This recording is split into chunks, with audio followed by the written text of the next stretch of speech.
Mesdames, bienvenue à cette vidéo tant attendue du concept numéro 7, la force dans les mouvements. Évidemment, dans plusieurs mouvements, autant des mouvements qui gagnent en vitesse que des mouvements qui perdent en vitesse. C'est ce qu'on va voir à l'instant. Bon, évidemment, on revient sur le concept numéro 6. On avait déjà établi que une force générait une accélération, évidemment en fonction de la masse. Dans ce cas-ci, si la force génère une accélération, bien, la vitesse allait augmenter. Okay? Lorsque une force génère une accélération, donc la vitesse augmente, on va parler d'une force motrice, donc une force qui va dans le même sens que le mouvement. Cependant, une force pourrait aussi générer une décélération. Dans ce cas-ci, on aurait une force de frottement, c'est-à-dire une force qui ralentit le mouvement, donc qui va à l'opposé du sens de la vitesse. Toujours en se rappelant que F est égal à ma, évidemment, notre masse n'a pas de signe, c'est une donnée scalaire, donc elle vaut toujours une valeur positive. Si j'ai une accélération qui est négative, je vais générer une force qui est négative, ou vice-versa, une force négative. Si j'ai une accélération qui est positive, je vais générer évidemment une force qui est positive. Donc, si j'ai ma voiture et que je me déplace vers la droite tout le temps, donc ça c'est mon vecteur vitesse, bien si ma force est dans le même sens, donc dans ce cas-ci positive, bien je vais avoir une accélération qui sera positive, donc j'aurai une augmentation de ma vitesse. Parce que ma force et mon accélération vont dans le sens que ma vitesse, comme on a vu au chapitre concept 4. Mais si ma force est une force de frottement, elle va aller contre le mouvement, dans ce cas-ci du côté négatif. Et mon accélération va être négative, donc ma vitesse va diminuer. Évidemment, le frottement est, dans le fond, un concept nouveau. Et évidemment, ce serait trop simple de juste résumer le concept de frottement à force qui s'oppose au mouvement. Qui dit frottement, dit évidemment deux types de frottement. Il y a un frottement statique et un frottement cinétique. Bon, lequel est lequel, c'est ce que je vais vous expliquer dans quelques instants. On va s'imaginer deux situations. On va s'imaginer, par exemple, sur une petite table, une roue, une boule, une bille, quelque chose qui est de forme sphérique. Et à un certain moment, durant la roulade, les deux surfaces sont en contact. Mais lorsque la balle ou la bille avance, les deux mêmes surfaces ne sont plus en contact. Parce que, bien évidemment, la boule a roulé sur elle-même, changeant les surfaces en contact. Évidemment, lorsque deux surfaces sont en contact, ça va produire du frottement. On pense que ce ne sont pas les mêmes surfaces. Les surfaces vont changer. Or, les deux surfaces vont être dans un frottement statique, parce que dans le fond, les deux surfaces ne bougent pas l'une par rapport à l'autre. Le mot magique, c'est roule. Dans un frottement cinétique, même si mon bloc, par exemple, se retrouve d'un côté ou de l'autre, chacune des deux surfaces qui est en contact pour produire le frottement reste toujours en contact. C'est toujours les deux mêmes surfaces qui sont en contact. Dans ce cas-ci, on va parler d'une glissade. Et parce que mon bloc change de mouvement en glissant de gauche à droite, tout en restant en contact avec, on va dire que les deux surfaces vont bouger l'une par rapport à l'autre. Il s'agit d'un frottement cinétique. Cinétique veut dire mouvement. Donc, les deux surfaces sont en mouvement l'une par rapport à l'autre. Statique veut dire pas en mouvement. Donc, les deux surfaces ne sont pas en mouvement l'un par rapport à l'autre. Je dis bien l'un par rapport à l'autre. Parce qu'évidemment, mon bloc roule. Je répète, glisse cinétique, roule statique. Ce sont les deux mots magiques à se rappeler. Comment on en revient à trouver la valeur du frottement statique ou du frottement cinétique? Bien, on peut trouver la valeur telle quelle selon la diminution de la vitesse ou son augmentation. Mais on a aussi une équation générique où la force de frottement est égale au coefficient de frottement fois la force normale. Bon, qu'est-ce que la force normale? J'y reviens.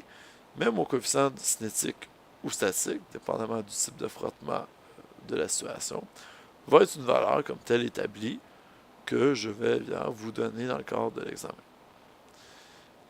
La deuxième force qui nous intéresse, évidemment, c'est la force normale. Et là, vous avez compris que, au-delà de seulement apprendre les nouveaux types de frottement, eh bien, vous devez aussi apprendre qu'est-ce que la force normale. Revenons au concept 6, aux équilibres de force. Imaginons un bloc qui est sur une table. Et évidemment, comme tout mon bloc, une force gravitationnelle l'attire vers là-bas. C'est ma FG. Évidemment, on l'a dit, si j'ai une force, je crée une accélération, donc je crée un mouvement. Cependant, mon bloc ne bouge pas, il est immobile. Résultat des courses, ben, mon bloc est en équilibre de force. S'il est en équilibre de force, c'est automatiquement qu'il y a une force qui est en train d'annuler la force gravitationnelle vers le bas. Parce qu'on se rappelle, en équilibre de force, ma force en X, ma force en Y, c'est une force constante égale à 0. Donc si ma FG est négative, ne génère pas de mouvement de mon bloc, c'est que j'ai une force qui pousse vers le haut, de façon perpendiculaire à ma surface. Dans ce cas-ci, il s'agit de ma force normale. Une normale en mathématiques, c'est une droite qui est perpendiculaire à une surface. Et si vous remarquez, mon vecteur normal était à angle droit avec la surface de la table. C'est la table qui pousse vers le haut pour compenser la gravité.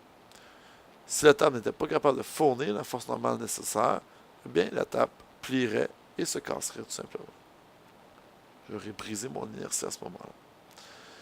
Donc, que vaut la force de frottement de ce bloc sur telle surface? Bien évidemment, pour ce faire, je dois trouver mon coefficient statique ou cinétique. Dans ce cas-ci, il s'agit d'un frottement cinétique parce que mes deux objets vont glisser, donc bouger l'un par rapport à l'autre. Ça, je vais le voir dans ma liste. Mais je vais avoir besoin de ma force normale. Or, ma force normale est la force en réplique à la gravité. Donc, si ma gravité était de moins 9,8 en accélération fois ma masse, 0,09, ben ma force normale sera simplement plus 9,8 fois toujours ma masse. Son principe de F est égal à ma. Et voici comment on calcule une force normale. Évidemment, ma FG, on l'a toujours calculé avec F est égal à ma, mais il y a une équation plus générale, donc une accélération gravitationnelle fois ma masse, mais il y a une équation plus générale qui nous permet d'obtenir la même valeur de la force gravitationnelle. Et cette équation, c'est Fg est égal à grand G, qui correspond à ma constante universelle de la gravité, fois la masse de mon premier objet, fois la masse de mon deuxième objet, évidemment, une gravité, ça se calcule selon deux objets, divisé par le rayon au carré. Donc le rayon correspond à la distance qui sépare la première masse de la deuxième. Mon grand G est ma constante universelle de la gravité. C'est une valeur précise qui est bonne pour tous les objets célestes dans l'univers, soit 6,67 fois 10 à la moins 11. Donc, la gravité de façon globale vaut 6,67 fois 10 à la moins 11, dépendamment évidemment des deux masses en présence. Évidemment, parce que c'est 10 à la moins 11, ça prend de très très très grandes masses pour générer un peu de gravité. C'est pour ça qu'entre moi et une bouteille de 7-Up, il n'y a pas de gravité. Parce que nos deux masses sont tellement petites, ça ne va pas compenser le moins 11. Et mon R2 correspond à la distance entre les deux masses. Donc, si j'ai deux objets sphériques, ça va être du centre de mes deux objets que je vais calculer le rayon au carré. Évidemment, ma masse 1 et ma masse 2 correspondent à la masse de mes deux objets en présence.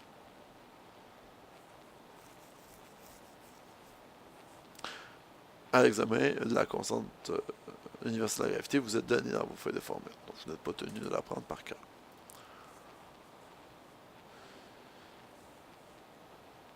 Le dernier concept qu'il nous reste à voir, évidemment, c'est par rapport à la force normale, mais, on l'a dit, la force normale est perpendiculaire à la surface. Il arrive un problème lorsque je veux mesurer ma force normale, mais sur un bloc qui est sur un plan incliné. Dans ce cas-ci, j'ai un bloc, je devrais avoir une force de frottement cinétique, parce que mes deux surfaces vont glisser l'une par rapport à l'autre. Cependant, ma force normale ne sera pas exactement égale à ma gravité, parce qu'elle est perpendiculaire à sa surface. Alors, ma force normale compense la gravité en Y vers le bas, donc on peut le voir. Cependant, par principe d'addition vectorielle, pour être capable de rejoindre le bout de mon vecteur FG, il me manque une section qu'on va illustrer en bleu. Et cette section-là, c'est dans le fond l'accélération résultante. C'est ce qui va faire en sorte que le bloc va glisser vers le bas. Il ne va pas glisser aussi vite qu'à moins 9,8, mais il va glisser avec ce qui n'aura pas été annulé par la normale. Donc, pour être capable d'en calculer la valeur, ma normale va correspondre au cosinus de l'angle de mon plan incliné. Et l'accélération résultante correspondra dans le fond au sinus de l'angle de mon plan incliné fois moins 9,8. Évidemment, plus ma pente est grande, plus évidemment mon bloc va avoir moins de normale et plus d'accélération résultante. Donc si j'ai une force gravitationnelle, encore une fois, vers le bas.